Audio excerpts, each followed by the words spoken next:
napakalinaw po nun. So sumablay na naman si Soto doon. Sablay na naman ang hirit niya. Tapos, meron pang lumabas na statement na tila nilalaglag niya na.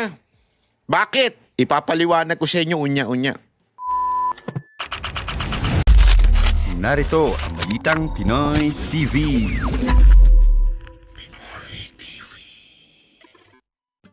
Soto, matatanggal na bilang Senate President. Inaayawan na daw ng mga kasamahan. Naku po. Gago! Kasi naman mga kababayan, itong si Soto, inaraw-araw na talaga yung pagiging gago. Nung isang araw, ayaw galangin ng Supreme Court at kesyo palitan daw yung konstitusyon. This time around, yung tungkol naman sa hirit niya sa China, naku talaga, oo. Gago! Matagal na ba itong ganire? O ngayon lang at tila iniulyanin na. Anyway, alam mo, pag-usapan natin yan kasi meron tayong nasagap na balita na meron daw nang umaayaw sa kanya. Dahil nga daw sa pagiging parang anggulo na, parang nilalaglag niya ng mga senador. Parang iniisip niya lang ay sarili niya. Kayong mga senador naman, kung kayo ay nasa tamang katinuan pa, baka naman makapag-isip-isip kayo na palitan nyo na yung leader nyo kasi nasisira ng integridad ng Senado, bumababa na yung trust ng mga Pilipino dyan sa Senado dahil dyan sa inyong Senate President. Alam mo, kung walang delikadesa itong si Soto, baka naman pwede nyo nang palitan dahil nasa sa inyo naman yan di ba? Yung trust and confidence ng mga kasamahan niya. Balita ko naman, talagang marami nang umaayaw sa kanya. Aba. Anyway, tingnan natin. Pero bago po mangyari ang mga ganyang klaseng usapan, ulitin lang po natin mga kababayan, baka naman pwede mag-subscribe na po kayo kasi sa mga nanonood, 52% hindi nakasubscribe. Okay. Ito na nga, pag-usapan na po natin. Walang may pwedeng magmay-ari ng karagatan. Ngayon, kaya nga nagiging disputed dahil may island, mali po ang China. Ako naniniwala, mali. Dahil nagtayo sila ng sabi nila, mga istruktura. Tama, mali sila. Kaya tamang ipaglaban natin yun. Pero dapat alam natin kung paano natin ito ipaglalaban. Ang problema, yung iba sakay lang na sakay, hindi naman alam, katulad na lang nito ni Soto, yung mga hirit niya sablay. Kaya tuloy, naiinis na nga yung mga ibang senador dahil number 1, nilalaglag niya yung kapwa niya senador. Number 2, puro sablay na siya sa mga statement niya. Mantakin mo, ito yung statement niya as a Senate President. Ang statement niya mali ang Supreme Court, kailangan baguhin ng konstitusyon na. Kung ganyan din naman, hindi pa pwedeng manghimasok ang Supreme Court sa anumang rules na ginawa ng Congress. Hindi pa pwede yun. Kahit sinong matinong abogado magsasabi, the final arbiter sa lahat ng bagay pagdating sa interpretasyon ng batas, walang iba kundi Supreme Court. That's the final arbiter. Pag sinabi mong final na yun. Even if you do not agree, it is still final. Diba? Napakalinaw po nun. So sumablay na naman si Soto doon. Sablay na naman ang hirit niya. Tapos, meron pang lumabas na statement na tila nilalaglag niya na. Bakit? Ipapaliwanag ko sa inyo unya-unya. Ipapaliwanag ko sa inyo kung bakit tila nilalaglag ni Soto yung ibang mga senador. Pero bago yan, yung balita muna na nilalaglag niya. Lumutang ang pangalan. By the way, Highway, baka naman pwede mag-subscribe kayo magpa-member kung kayo ay merong gustong suportahan itong channel natin na magpa-member po tayo. Pero okay lang din kahit subscribe. Importante, subscribe and i-share nyo itong video natin. Senadora Loren Legarda, kaugnay ng usap-usapang mapalitan ng liderato ng Senado. Kinausap na siya ni Senate President Tito Soto na nagsabing posible pang madagdagan sila sa mayorya. Nakatutok si Ian Cruz. Ma'am, di ko mabibig ni Senadora Loren Legarda nang tanungin kanina ukol sa mga usap-usapang maaaring magkaroon ng unang babaeng Senate President ng Senado ng Pilipinas kapag nagkaroon ng palitan ng liderato. Ma'am, may sinasabi po na kayo daw yung magiging next na SP na babae po. Ano po masasabi niyo doon, ma'am? Nang pigain kung meron bang kumakausap sa kanya, ang sagot ng senadora, ang daming kumakausap sa akin araw-araw. Pag-isipan ko yung tira ko kasi nabasa ko yung news. si Senate President Tito Soto, sinabing nakausap niya si Senadora Legarda at sinabi raw sa kanya na inalok nga itong maging Senate President. Pero ayaw ng idetalye ng pinuno ng Senado ang napag-usapan nila. Ang pinakamahalaga raw, Pinakamaganda, sinabi niya hindi siya interesado. Yan lang ang masasabi ko. Okay?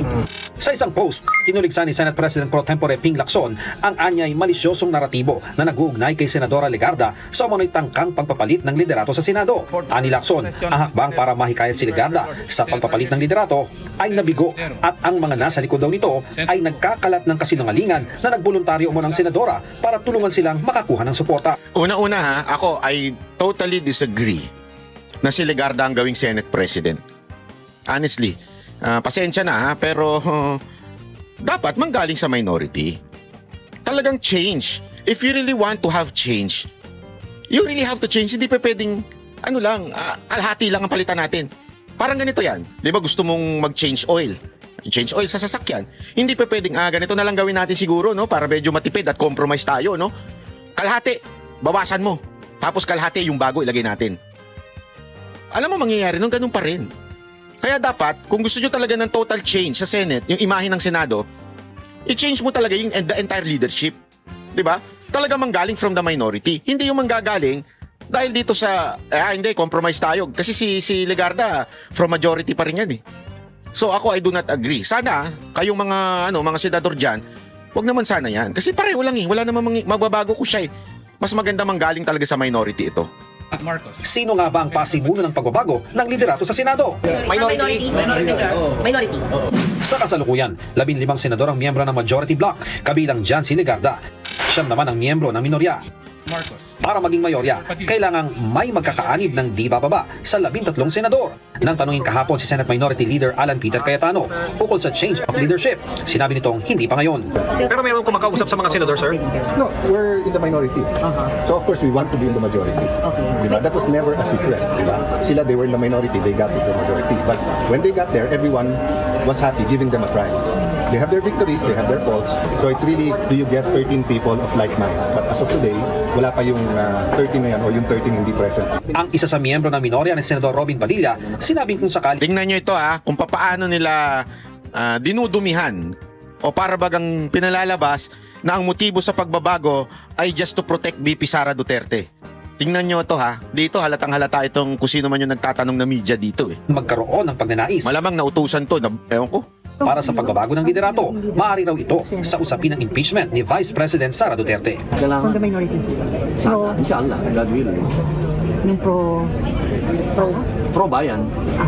Di ba? Yung pro Duterte, gagawa ganun, parang ganun eh. Buti magtama yung sagot ni Robin, pro bayan. No. Supportive of VP Sara.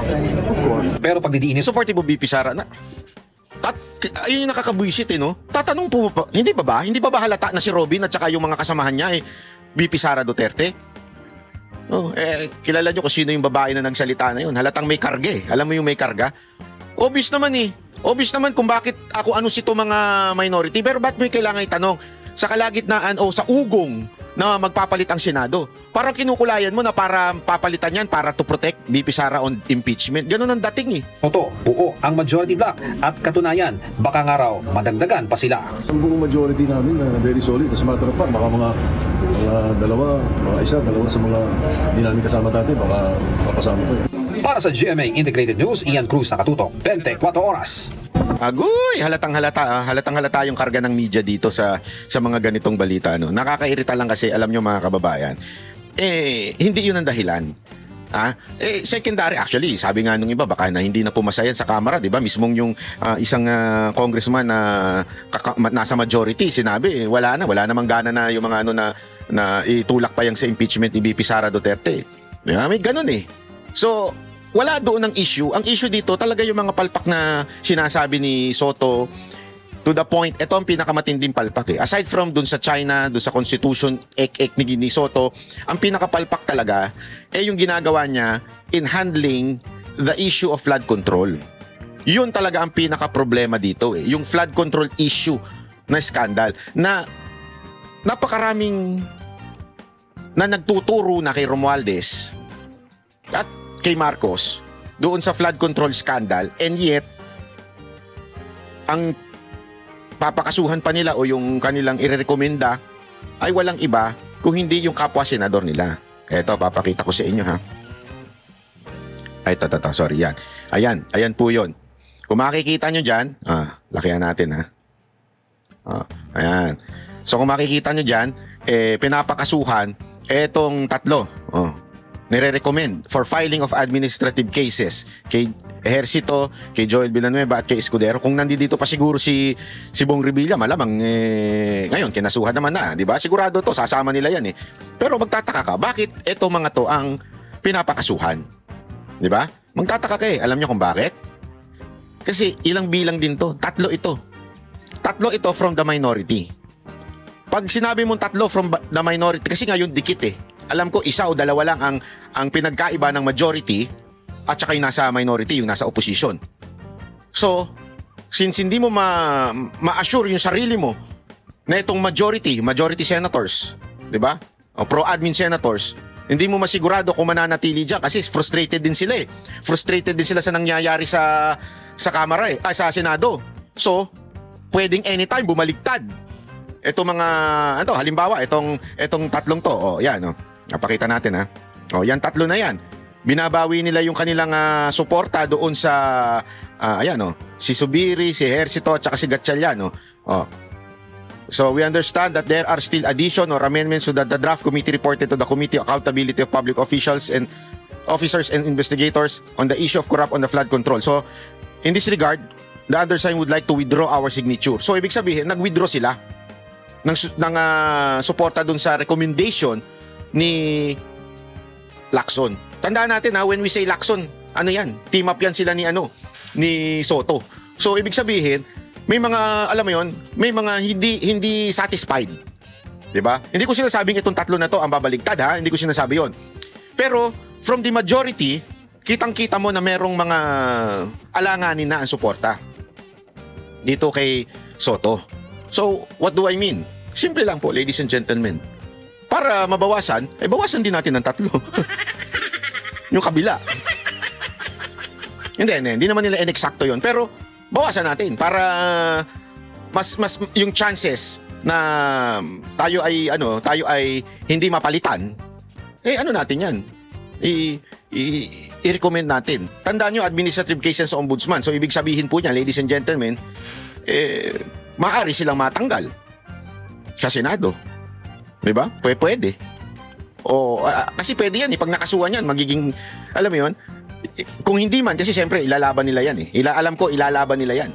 Pero kung hindi man makasuhan o matanggal sa Senado, the mere fact na nakasuhan o di kaya nahusgahan, magkakaroon na ng fear factor o takot, ika nga, doon sa mga kapwa pa nila senador na nasa oposisyon. Ganun ha. Labanan nyo kami. O sige, pag nilabanan nyo kami, eto mapapala ninyo, ito makukuha ninyo, eto aabutin ninyo pag kayo lumaban sa amin. Yun ang doon, yun ang siste doon, yun ang mangyayari doon, di ba? Ito tandaan natin, it's a bigger picture. Kasi kitang-kita na nga from the very start, unang-unang nag-testify. Si Diskaya tinuturo si Martin Romualdez. Si Gutesa tinuturo din si Martin Romualdez at yung Malacanang. Tandaan nyo, nagtutugma-tugma itong mga ito ha. Sino pa susunod? Si Zaldico na mismo. Dinawit na buong pamilya. Kitang-kita mo na. Pinigilan nga siya, di ba? Pinigilan siyang magsalita doon sa hearing na supposedly dapat siya ang kaya lang dahil ka naman, alam mo na, pagka hindi ka sumunod sa script, baksi ka, sibak ka, di ba? So ganoon na nangyayari. Pero kitang-kita natin na talagang Senado ay walang kinalaman. Nagbago na lang ito nung binitbit na ni Remulla etong yung Bernardo. Pero nung una, it all points to Romualdez. Pero anong ginagawa ni Soto? Itong Soto and Lacson tandem, anong ginagawa nila? Idamay, ituro, itong tatlo.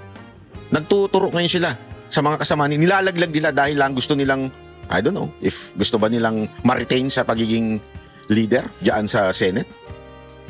Kita nyo na. Halatang halata yung galawan nila di ba po? Sabi ko nga sa inyo yung mga ganitong galaw, hindi po ito basta-basta mawawala sa radar ng mga Pilipino. Obvious na obvious yung nangyayari ngayon sa Senado. At the same time, tingnan naman natin yung Kamara dahil meron ding katarantaduhan nangyayari dyan sa Kamara ngayon ha. Ito. Alam mo, natatawa ko kasi nung isang araw, di ba yung impeachment na ipasa na yung kay Marcos. Tapos may isang bibida-bida Ito, parang si Soto rin to eh. Style nito eh. Hindi ko alam bakit. Ganun, ano? Pag namumuti na yung buhok, medyo iba na yung takbo ng utak, no?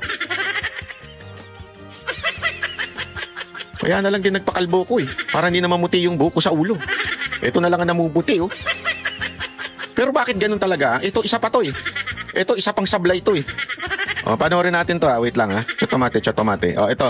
Dahil nga no isang araw, sinabing merong bigat yung substance, yung impeachment ni Marcos. Aba, may isang nagbida-bida. I therefore would like to walk out of this hearing right now. Wow! Kala mo may integridad, tinawanan ka ng mga katabi mo.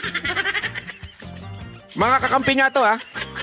Oh, alam mo dapat hindi ka mag-walk out dyan. Dapat mag-walk out ka doon sa pagiging congressman mo. Bakit? Di ka naman nanalo eh.